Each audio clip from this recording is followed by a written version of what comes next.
Hi everyone. So today we're going to do the invert binary tree.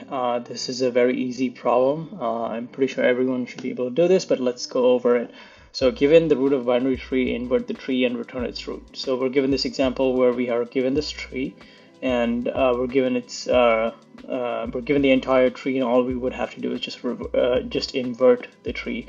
So it's basically the mirror image of the tree. So as you traverse down through the tree, you're supposed to swap the left node and then the right node of every single subsequent parent down the binary tree. That's pretty much all that we were supposed to do in this problem. So let's see how we can do that. Okay, so here we have the class solution with the function invert tree. Let's first write down our inputs and outputs and then diagram out the solution. So our input for this problem, as given in the example, is root is equal to 4271369, and our output for this case is going to be the output is going to be 4, and then the children of 4 is going to be 7, and then 2, and then 9. That is the invert. 9 is going to be the inverted version of the left subtree, and so 9, and then 6, and then 3, and then 1.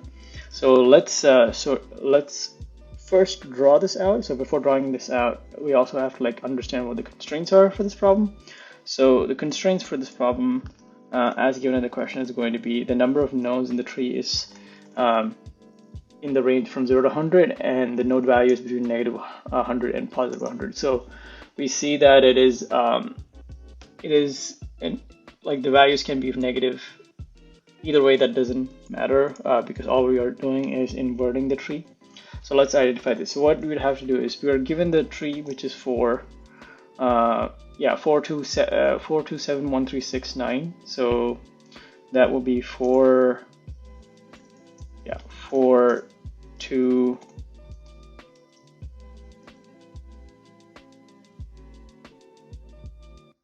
7, and then 1 and 3, and here we're gonna have 6 and 9.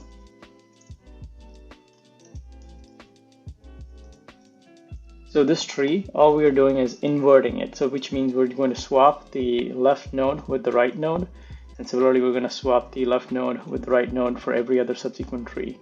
That's pretty much everything that we're doing over here. So which means this is going to be transformed into the following.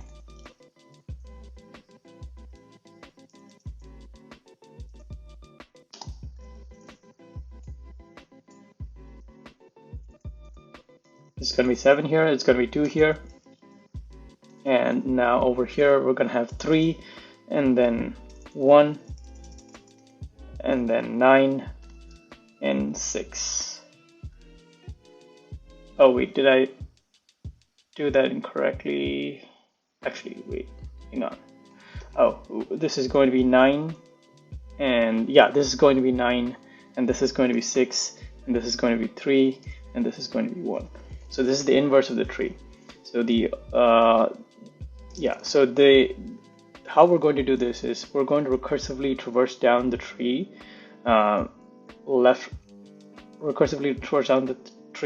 to the left node and right node, and then swap the left node with the right node.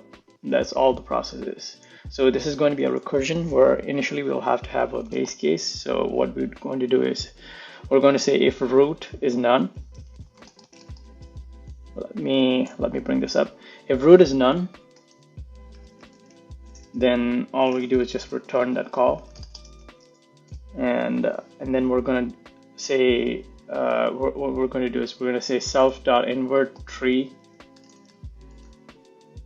We're going to recursively call self.invert tree.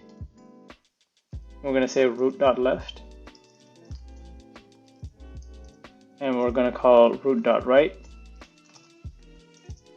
After that, what we're going to do is, actually before doing that, what we're going to do is we're going to swap the left with the right. So root.left, comma root.right is equal to root.left, comma root.right.